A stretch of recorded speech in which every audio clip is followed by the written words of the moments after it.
Surendranagar collector અને deputy મામલતદારને ત્યાં ઈડીએ search operation કરતા ખળભળાટ મચી જવા પામ્યો છે।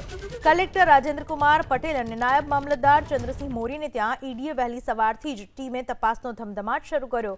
આ તરફ કલેક્ટરના મૂળ વતન માંડલ તાલુકાના ટ્રેન્ડ ગામમાં પણ ઈડીની ટીમ તપાસ કરી રહી છે। ઈડીના સર્ચ ઓપરેશનની જાણ થતાં જ અન્ય અધિકારીઓમાં ફફડાટ ફેલાયો। ડોક્ટર રાજેન્દ્રકુમાર પટેલ 2015ની બેચના આઈએએસ અધિકારી છે, તેમજ તેઓ સુરેન્દ્રનગર જિલ્લા કલેક્ટર તરીકે ફરજ બજાવી રહ્યા છે।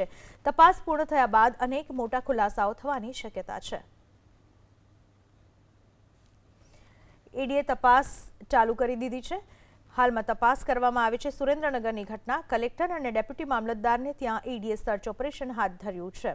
કલેક્ટર રાજેન્દ્રકુમાર પટેલ અને નાયબ મામલતદાર ચંદ્રસિંહ મોરીને ત્યાં ઈડીએ વહેલી સવારથી જ તપાસનો ધમધમાટ શરૂ કર્યો છે।